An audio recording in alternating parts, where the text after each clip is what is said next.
আসসালামু আলাইকুম everyone, welcome back to my channel hours time. এই গরমে প্রশান্তি পেতে নিয়ে এসেছি স্বস্তিদায়ক একটি রেসিপি, মিষ্টি দইয়ের লাচ্ছি। প্রথমে আমি ব্লেন্ডার জগে দিয়ে দিচ্ছি 4 থেকে 5 টেবিল চামচ পরিমাণ মিষ্টি দই।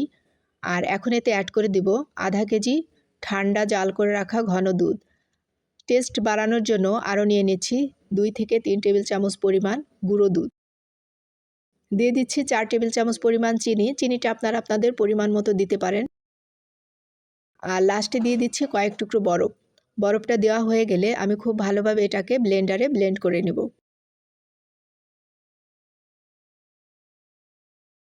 আমার লাচ্ছিটা ব্লেন্ড করা হয়ে গিয়েছে। আমি গ্লাসে আগেই কয়েক টুকরো বরফ দিয়ে রেখেছিলাম। এখন আমি লাচ্ছিটা ঢেলে পরিবেশন করে নিচ্ছি। আর এই লাচ্ছিটা দেখতে কতটা ইয়ামি লাগছে, খেতেও হয়েছিল অনেক মজা। গরমের ভিতর অবশ্যই আপনারা এটা ট্রাই করবেন। ধন্যবাদ সবাইকে।